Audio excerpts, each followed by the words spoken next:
Hi guys, അപ്പോൾ ഞാൻ MMTS കയറാൻ വന്നേക്കുവാണ് ചന്ദ്രനഗർ സ്റ്റേഷനിൽ. ഹൈദരാബാദിൽ എല്ലാവർക്കും അറിയാം. നമ്മുടെ നാട്ടിൽ മെട്രോ ആണ് കുറച്ചും കൂടി എല്ലാവർക്കും ഫെമിലിയർ ആയിട്ടുള്ളത്. പിന്നെ മെമു ഉണ്ട്. അത് നമ്മുടെ ആലുവ, എറണാകുളം അതിലുള്ള ലോക്കൽ സ്റ്റേഷനൊക്കെ നിർത്താൻ പറ്റുന്ന മെമു. പക്ഷേ ഇവിടെ ഹൈദരാബാദിലെന്ന് പറയുന്നത് MMTS എന്ന് പറയും. അതിൻ്റെ സൗണ്ട് കേൾക്കുന്നത്. അപ്പോൾ ప్రయాణికులకు విజ్ఞప్తి, మీ వస్తువులను అపరిచితులకు అప్పగించవద్దు.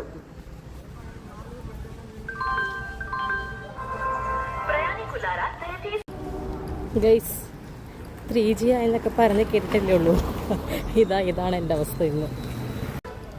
അതായത് ട്രെയിൻ കയറുന്നതാണ് തിരിച്ച് ഞാൻ വീട്ടിലോട്ട് പോയിക്കൊണ്ടിരിക്കുക. കാരണം ഇന്ന് സ്റ്റോക്ക് വരില്ല, നാളെ വരുള്ളൂ എന്ന്. അപ്പോൾ നാളെയും ഇതുപോലെ കെട്ടി ഒരുങ്ങി പോകേണ്ടി വരും.